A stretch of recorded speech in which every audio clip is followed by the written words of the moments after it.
નમસ્કાર મિત્રો, આપ સૌ જાણો છો કે હમણાં જ તારીખ 2/2/2026ના રોજ સરકાર તરફથી અમુક ઇનામી પ્રકારની જમીનોના જે કબજા હક છે એ નિયમિત કરવા માટે એક પરિપત્ર બહાર પાડવામાં આવેલો છે અને આ પરિપત્રનો ફાયદો કોને કોને થશે, કોને લાગુ પડશે અને કોને લાગુ નહીં પડે એ ચર્ચાનો વિષય બન્યો છે.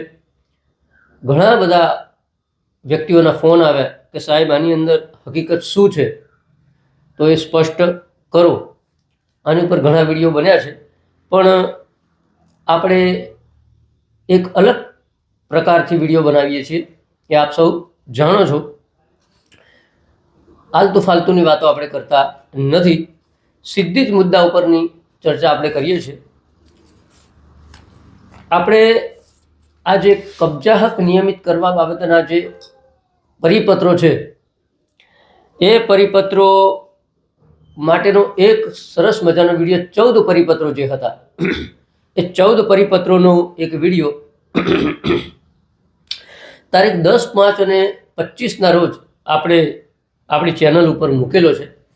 એ આપ જોઈ લેશો તો એના અનુસંધાનમાં જ આ પરિપત્ર આવેલો છે, એટલે તમને ખૂબ જ ફાયદાકારક થશે.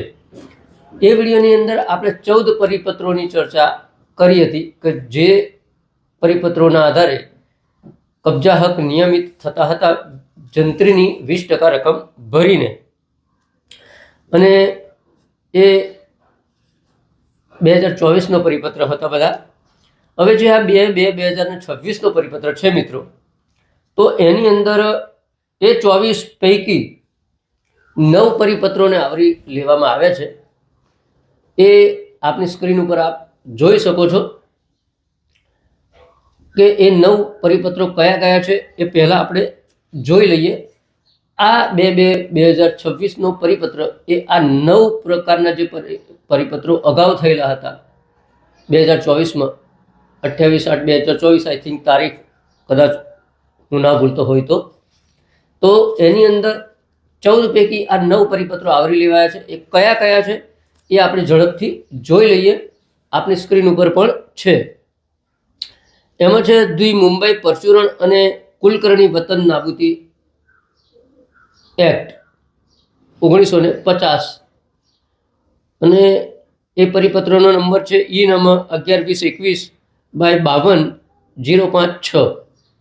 એટલે આ એક નંબર મેં આપને જણાવ્યો, ધી મુંબઈ પરચુરણ પરગણા અને કુલકર્ણી વતન નાબૂદી એક્ટ.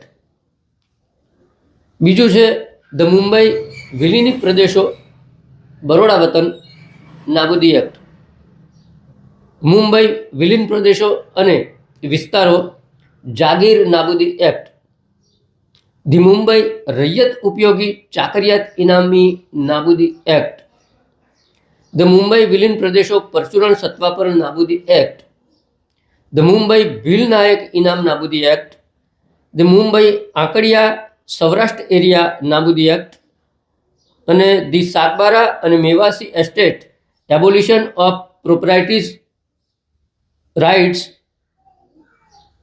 રેગ્યુલેશન, અને છેલ્લો 9મો છે ધ ગુજરાત સર્વાઇવિંગ એવિએશન નાબૂદી એક્ટ. આ 9 પ્રકારના જે પરિપત્રો છે, આ પરિપત્રોને સાંકળી અને આ નવો પરિપત્ર તારીખ 2/2/2026ના રોજ પ્રસિદ્ધ કરવામાં આવે મિત્રો. તો એની અંદર જે અગાઉ મેં આપને જણાવ્યું કે આપણે 10/5/25ના રોજના જે વિડીયોની અંદર આ 14 પરિપત્રોની ચર્ચા કરી હતી, એ જ વસ્તુ, એ જ વિગત આ પરિપત્રની અંદર પણ છે, પણ ફક્ત ફેરફાર શું કરવામાં આવ્યો છે મિત્રો.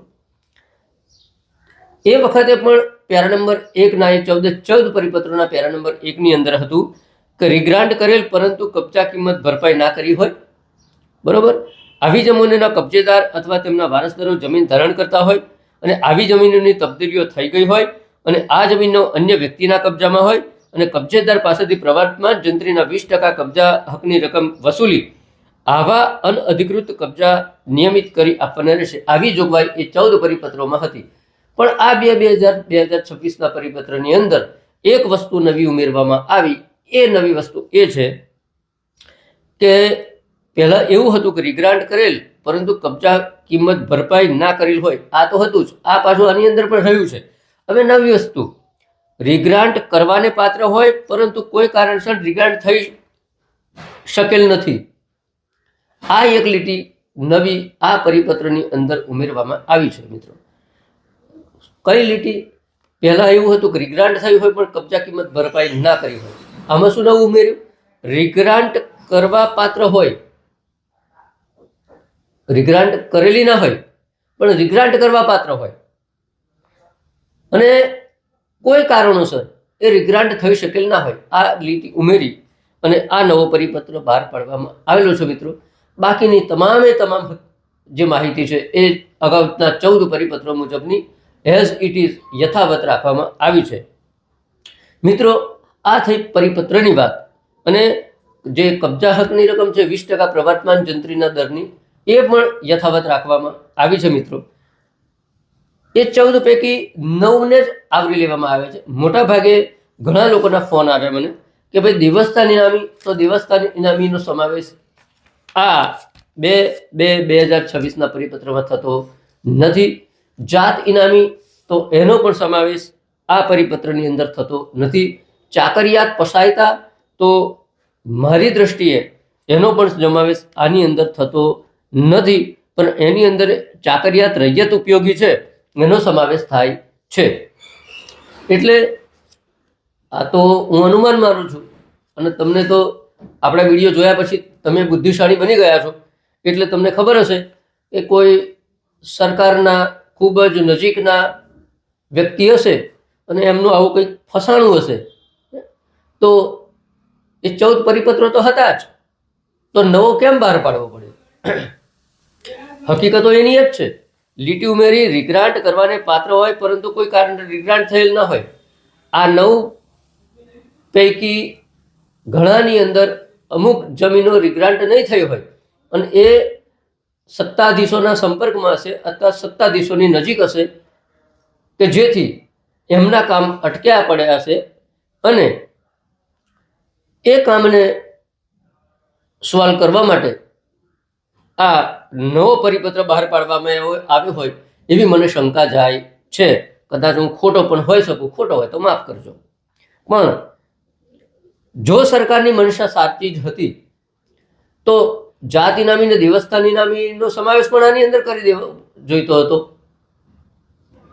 એનો સમાવેશ આની અંદર કરવામાં આવ્યો નથી. તો એ બધું આની અંદર રહેલી બાબતો છે. આપ એની ઉપર વિચારજો કે 14 પૈકી 9 જ કેમ લેવામાં આવે, આ દેવસ્થાન ઇનામી, જાત ઇનામીને કેમ બાકાત રાખવામાં આવી. એટલે શંકા જાય છે કે આ 9ની અંદર કોઈ વ્યક્તિનું કોઈ કામ ફસાયું છે અને એની અંદર રેકર્ડીય પરિસ્થિતિ સુધારવા માટે, એને ચોખ્ખી કરવા માટે એક લીટી ઉમેરી, રિગ્રાન્ટ કરવાને પાત્ર હોય એ જમીનો રિગ્રાન્ટ નહીં થયું હોય, કબજા કિંમત નહીં ભરાઈ હોય, એટલે રસ્તો વચ્ચેનો કાઢ્યો કે ભાઈ ભલે રિગ્રાન્ટ નથી થઈ પણ એક લીટી અંદર ઉમેરો કે રિગ્રાન્ટ કરવાને પાત્ર હોય. હવે રિગ્રાન્ટ કરવાને પાત્ર હોય આ કોણ નક્કી કરશે? સેટિંગ હશે, જશે કે ભાઈ જો આ નવો પરિપત્ર છે, રિગ્રાન્ટ, મારી જમીન રિગ્રાન્ટ કરવાને પાત્ર છે, ઓકે વેરી ગુડ, લાવો કરી દઈએ રિગ્રાન્ટ, બરોબર. કારણ કે કયા કારણસર રિગ્રાન્ટ નથી થઈ, તો કારણ તો આપણે યોગ્ય બનાવી શકીએ છીએ. એટલે મિત્રો આ પરિપત્રને એટલો બધો બઢાઈ ચઢાઈ અને આપણી સમક્ષ રજૂ કરવામાં આવ્યો, પેપરોની અંદર આવ્યું, સોશિયલ મીડિયા ઉપર આવ્યું, ઘણા જ બધા વકીલશ્રીઓએ આ બાબતે વિડીયો બનાવ્યા કે ભાઈ ખેડૂતો માટે બહુ મહત્વનો નિર્ણય, મોટો નિર્ણય, ખેડૂતો ખુશખુશાલ, હવે તમામ હવે ઇનામી જમીનો ના કબજા નિયમિત થશે, બહુ જ બઢાવી ચડાવ્યું. એટલે તમે લોકો બધા ખુશ થઈ ગયા કે હા સરકારે બહુ મોટો નિર્ણય લીધો. પણ આ જ બાબતે 14 પરિપત્રો અગાઉ 2024ની અંદર પ્રસિદ્ધ થઈ ચૂક્યા છે, 23માં કે 24માં. તો એ માટે જે આ 9 પરિપત્રો તમને આપવામાં આવ્યા મિત્રો, તો એ 9 પરિપત્રોની માહિતી આ પ્રકારે હતી. હવે એની અંદર તારીખ તો તમને હું જણાવી દઉં, 23નો છે, 28/8/23 છે મિત્રો. જે 14 પરિપત્રો છે એ 14 પરિપત્રો તારીખ 28/8/2023ના રોજ પ્રસિદ્ધ કરવામાં આવેલા હતા મિત્રો. અને એનો વિડીયો આપણે 10/5/25ના રોજ આપણી ચેનલ ઉપર મૂકેલો જ છે, બરાબર. એમાં કંઈ ખાસ સુધારો વધારો નથી. એટલે તમારી સમક્ષ જે ભાણું પીરસવામાં આવ્યું એ એની અંદરનું રહેલું મેનુ કે વાનગીઓ એ જ છે કે જે તમે એક વર્ષ પહેલાં ખાધી હતી. 10/5/25ના રોજ આ ચેનલ ઉપર વાનગી મેં પીરસી હતી તમને, એ જ વાનગી છે. એક અંદર ફૂલ વળી નાની ઉમેરી દીધી. એનો અર્થ આવો થાય. એટલે ચલો, આના કારણે કદાચ ઘણા બધાને ફાયદો પણ થશે, તો એ આવકાર્ય બાબત છે.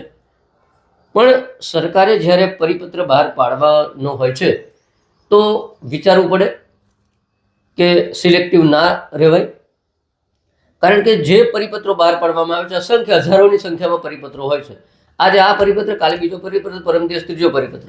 પણ દુઃખની વાત એ છે મિત્રો કે નીચે બેઠેલા ભ્રષ્ટાચાર કરીને ખુરશી પર ચડી બેઠેલા મામલતદારો આ પરિપત્રોને ગાંઠતા નથી.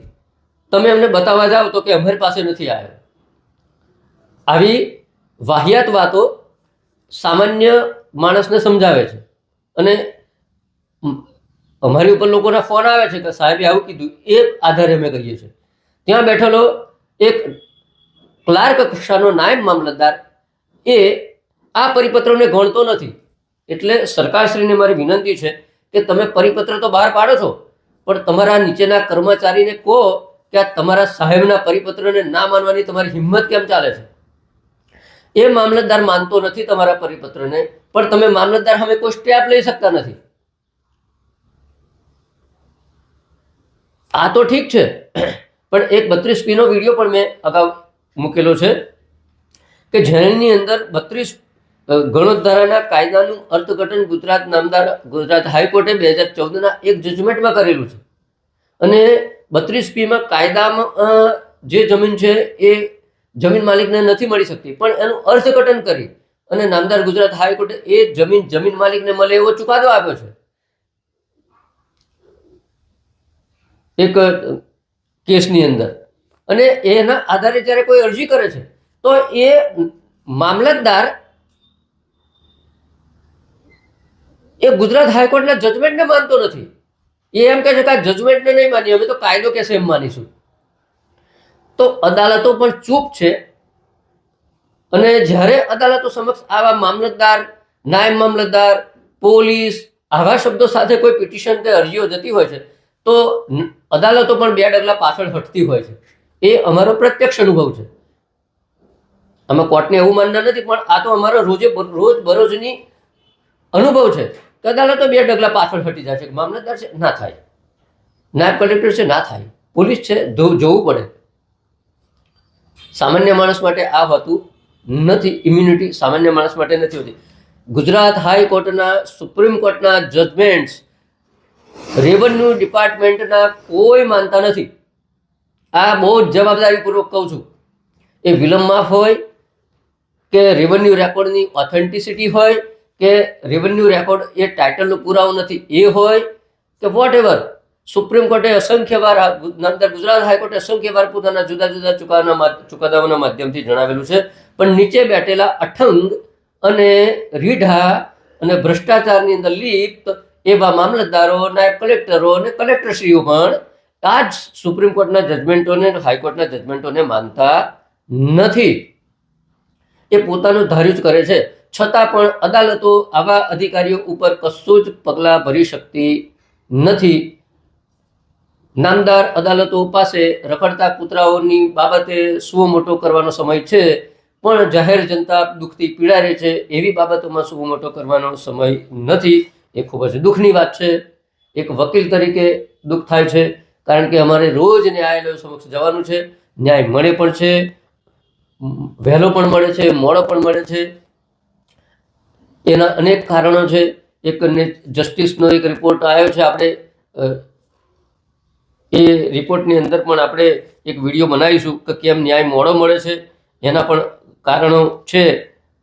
એ રિપોર્ટનો અભ્યાસ ચાલી રહ્યો છે અત્યારે આપણે, અને કારણ કે ન્યાયાલયોની સંખ્યા પણ નથી. ઇન્ડિયા જસ્ટિસ રિપોર્ટ એ પ્રસિદ્ધ થયો છે, એની અંદર પણ ગુજરાત ખૂબ જ પાછળ છે, એટલે ન્યાય આપણને મોડો મળે છે. પણ સરકારને વિનંતી કરીએ કે તમારા નીચેના કર્મચારીઓને સૂચના આપો કે જે પરિપત્ર થાય એનું ચુસ્તપણે પાલન થાય.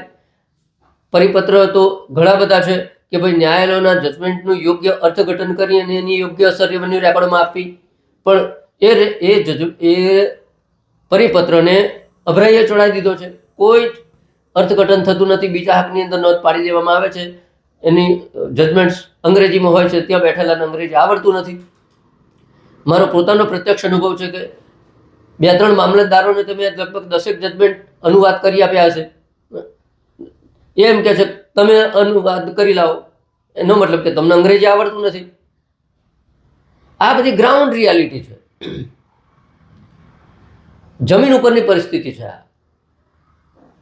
એ જીપીએસસી પાસ કરી એ વસ્તુ જુદી છે, કઈ રીતે પાસ કરીને કેમનું થયું એ રામ જાણે અને એ જાણે, પણ એ અમને એવું કહે છે કે તમે અનુવાદ કરી લાવો. એટલા માટે શંકા જાય કે અમને અંગ્રેજી આવડતું નથી. મિત્રો, ટૂંકની અંદર આ બે વાસ્તવિક પરિસ્થિતિ રજૂ કરી અને આજનો વિડીયો આપણે આ 2026ના જે ઇનામી જમીનો હતી એની અંદર કબજા હક નિયમિત કરવા બાબતનો પરિપત્ર હતો એનું સમજણ આપી હતી સરળ ભાષામાં. એટલા માટે આ વિડીયો આજે આપણે બનાવેલો છે. આપણે ખબર પડી ગઈ હશે કે અગાઉ 14 પરિપત્રો હતા, એ જ પરિપત્ર છે. આની અંદર કોઈ વિશેષ નથી. તમે એ વખત પણ જંત્રીના 20% રકમ ભરી અને કબજા નિયમિત કરાવી શકતા હતા, અને આજે પણ જંત્રીના 20% રકમ ભરીને કબજા નિયમિત કરાવી શકો છો. અગાઉ એટલું જ હતું કે રિગ્રાન્ટ કરેલી હોય અને કબજા કિંમત ભરપાઈ ના કરેલી હોય. આજના આ પરિપત્રની અંદર નવી જ એક છે કે રિગ્રાન્ટ કરવાને પાત્ર હોય અને કોઈ કારણસર રિગ્રાન્ટ ના થઈ હોય, એટલે રિગ્રાન્ટ હવે કરવાને પાત્ર હોય તો રિગ્રાન્ટ થશે અને જંત્રીના 20% રકમ વસૂલાશે. આટલો જ ડિફરન્સ છે મિત્રો. એટલે ખુશ થવું ના થવું એ આપના ઉપર નિર્ભર કરે છે મિત્રો. તો આજના વિડીયોની અંદર આપણે જોયું કે 2026ના આ ઇનામી નાબૂદી જે અમુક કાયદાઓ છે એ બાબતે કબજા નિયમિત કરવા માટે સરકારે પરિપત્રની અંદર શું જોગવાઈ કરી, અને બાકીની જે વિગતો છે આ પરિપત્રની અંદર આટલો જ ફેરફાર છે. બાકીની જે હકીકતો છે એ 14 પરિપત્રો મુજબ એઝ ઇટ ઇઝ રહેશે એવો ઉલ્લેખ પણ આ પરિપત્રની અંદર કરવામાં આવેલો છે. એટલે મિત્રો, તમે આપણો 10/5/2025નો વિડીયો પણ જોજો અને આ વિડીયો પણ જોજો.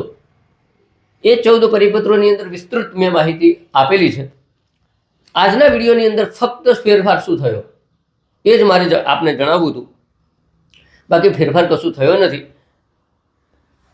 ટૂંકની અંદર ફરી એકવાર તમને જણાવી દઉં કે આજના પરિપત્રની અંદર આ નવા પરિપત્રના આધારે પેલા સાંકળી લઈએ આને, તો નવા પરિપત્ર મુજબ રિગ્રાન્ટ કરેલો પરંતુ કબજા કિંમત ભરપાઈ ના કરેલી હોય, રિગ્રાન્ટ કરવાને પાત્ર હોય પરંતુ કોઈ કારણસર રિગ્રાન્ટ થયેલ ના હોય, આવી જમીનોના કબજેદાર અથવા તેમના વારસદારો જમીન ધારણ કરતા હોય, આવી જમીનોની તબદીલીઓ થઈ ગયેલ હોય અને આ જમીનો અન્ય વ્યક્તિના કબજામાં હોય, કબજેદાર પાસેથી પ્રવર્તમાન જંત્રીના 20% કબજા હકની રકમ વસૂલી આવા અનઅધિકૃત કબજા નિયમબદ્ધ કરી આપવાના રહેશે.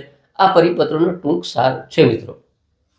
મને આશા છે કે આજના વિડીયોની અંદરથી તમારો જે મૂંઝવણો છે એ દૂર થઈ હશે અને આ પરિપત્રની જાણકારી તમને મળી હશે. તો આજના વિડીયોની અંદર આટલું જ. નવા વિડીયો સાથે ફરી મળીશું. જો આ વિડીયો ગમ્યો હોય તો લાઈક કરો, શેર કરો અને આપણી આ ચેનલ અશોક ડાભી એડવોકેટને સબસ્ક્રાઈબ કરો અને તમારા મિત્રોને પણ કહો કે આ ચેનલ સબસ્ક્રાઈબ કરે કે જેથી કાયદાને લગતી નવી માહિતી આપના સુધી પહોંચતી રહે. આ ચેનલ ઉપર આપણે કાયદા સિવાય પણ આપણી સાથે બનતી રોજબરોજની ઘટનાઓ વિશે પણ સમયે ચર્ચા કરતા રહેલા છીએ. તો નવા વિષય સાથે ફરી મળીશું. ત્યાં સુધી રજા આપો. જય હિન્દ, જય ભારત, જય સંવિધાન.